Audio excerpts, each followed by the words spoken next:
राधे राधे। आज हम ऋषि पंचमी की व्रत कथा पढ़ेंगे और इसे पढ़ने से हर पाप से मिल जाएगी मुक्ति। कहते हैं ऋषि पंचमी का व्रत रखने से बड़े बड़े पापों से मुक्ति मिल जाती है। हिंदू धर्म में इस व्रत को बेहद कल्याणकारी माना गया है।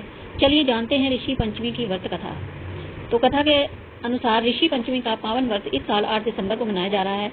इस दिन पूजा का शुभ मुहूर्त 11:03 से दोपहर 1:34 तक रहेगा। इस दिन व्रत रखने वाली महिलाएं सप्त ऋषियों की पूजा करती हैं और उनसे जाने अनजाने में हुए पापों की मुक्ति की कामना करती हैं। व्रत रखने वाली महिलाओं के लिए ऋषि पंचमी की कथा पढ़ना अनिवार्य माना गया है।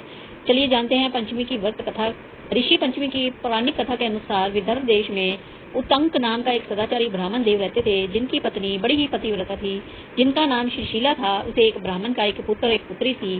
कुछ समय बाद उन्होंने अपनी कन्या का विवाह कर दिया, लेकिन कुछ दिनों बाद कन्या विधवा हो गई। दुखी ब्राह्मण दंपति अपनी कन्या सहित गंगा तट पर कुटिया बनाकर रहने लगे।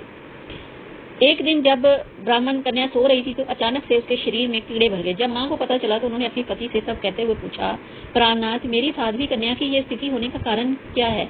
उत्तंक जी ने उस समय समाधि द्वारा इस घटना का पता लगाकर बताया कि पूर्व जन्म में भी यह एक कन्या ब्राह्मणी थी। इसने महावारी होते हुए भी बर्तन छू दिए थे। इसे पाप से मुक्ति के लिए उसने उस समय के साथ इस जन्म में कोई उपाय नहीं किया, इसलिए उसके शरीर में कीड़े पड़े हैं। धर्मशास्त्रों के अनुसार रजस्वला स्त्री पहले दिन चांडालनी, दूसरे दिन ब्रह्मघातनी, तीसरे दिन धोबी के समान अपवित्र होती है।